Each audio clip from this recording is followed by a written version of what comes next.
Hunger Games is a really cool story with a lot of really cool characters in really cool and inventive situations. So I'd like to think that maybe Suzanne Collins was contractually obligated to write a sequel or something, because Catching Fire is just not that good. I really like the world that The Hunger Games is set in and the universe that Suzanne Collins wrote around the story. And by now, I think it would have turned out better if The Hunger Games was more like a saga than a straight series and a trilogy. What I mean by that is that I feel like at the end of The Hunger Games, Katniss Everdeen's story is sort of wrapped up. I mean, by the end of the movie and the book, the whole love triangle thing doesn't really get sorted out, but it's not even a big deal in that first installment, so I didn't care. I just feel like every continuation of Katniss Everdeen's story after the first Hunger Games just feels kind of forced and like it doesn't need to be there. Basically, the plot of Catching Fire sort of rolls off the momentum of the first one from that scene where Katniss and Peeta cheat death by bluffing with the berries, and that symbol of her defying the Capitol sort of sends the entire country of Panem into an uprising. And I don't know about you, but that sounds kind of stupid. What I meant when I said that the world of the Hunger Games would work better as a saga than the continuous story of Katniss Everdeen is that rather than seeing the continuous big story of Katniss Everdeen, I think it would be cool if we saw a bunch of little stories featuring different people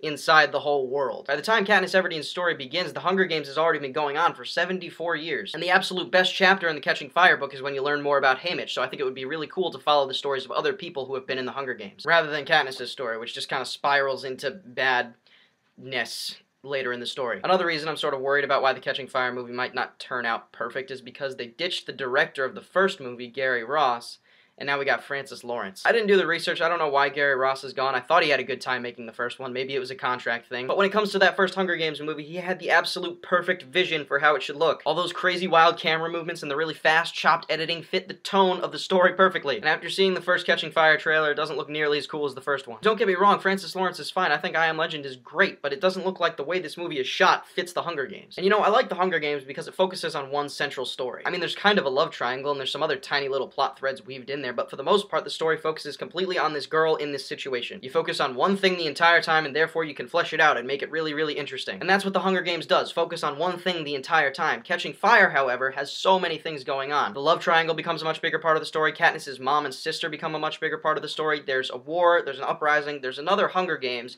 you're introduced to a crazy amount of new characters, and all of that is on top of learning more backstory about the world. It's just too much. At that point, it's not just one central story, it's a bunch of different aspects that have to come together into one story. But because there's so much new stuff to cover and learn about, the entire book suffers because nothing can be fleshed out enough to feel as real and gritty as it did in the first one. And it really gets to a point where you're trying to store all this new information, but you just can't. And then it'll reference one of 5,000 new characters you just met, and unless they have some sort of special quality like sharpened fangs, then you're not going to remember who they are. I honestly think the Catching Fire movie would benefit a lot if they just cut like half the new characters. Then you can use the time that you would have spent introducing them on more important, albeit kind of lame and stupid, but important aspects of the movie. So, fingers crossed for the Catching Fire movie. I hope it handles the story better than the book does. And Francis Lawrence, God help you with Mockingjay. May the odds be ever in your favor.